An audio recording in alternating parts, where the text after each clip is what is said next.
Au nom du Père et du Fils et du Saint-Esprit. Amen. Évangile de Jésus-Christ selon saint Matthieu. En ce temps-là, quelques-uns des scribes et des pharisiens adressèrent la parole à Jésus. « Maître, nous voulons voir un signe venant de toi. » Il leur répondit. « Cette génération mauvaise et adultère réclame un signe. Mais, en fait de signe, il ne lui sera donné que le signe du prophète Jonas. En effet, comme Jonas est resté dans le ventre du monstre marin 3 jours et 3 nuits, le Fils de l'homme restera de même au cœur de la terre. 3 jours et 3 nuits. Lors du jugement, les habitants de Ninive se lèveront en même temps que cette génération, et ils la condamneront.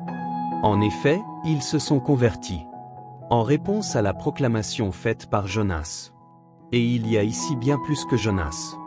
Lors du jugement, la reine de Saba se dressera en même temps que cette génération, et elle la condamnera. En effet, elle est venue des extrémités de la terre pour écouter la sagesse de Salomon. Et il y a ici bien plus que Salomon. Acclamons la parole de Dieu. Seigneur Jésus, les foules te demandent des signes, des preuves, des miracles visibles, et pourtant, le plus grand signe, c'est toi-même.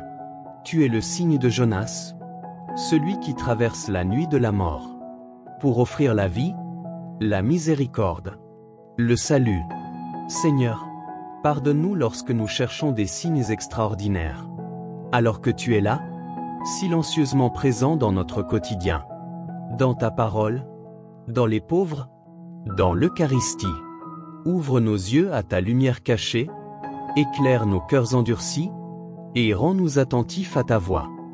Donne-nous la foi des païens de Ninive, la sagesse de la reine du Sud, et le courage de nous convertir pleinement à toi. Que nous sachions reconnaître en toi la présence vivante du Dieu fait homme, le Messie qui nous parle aujourd'hui. Seigneur, tu es le seul signe dont nous avons vraiment besoin. Amen.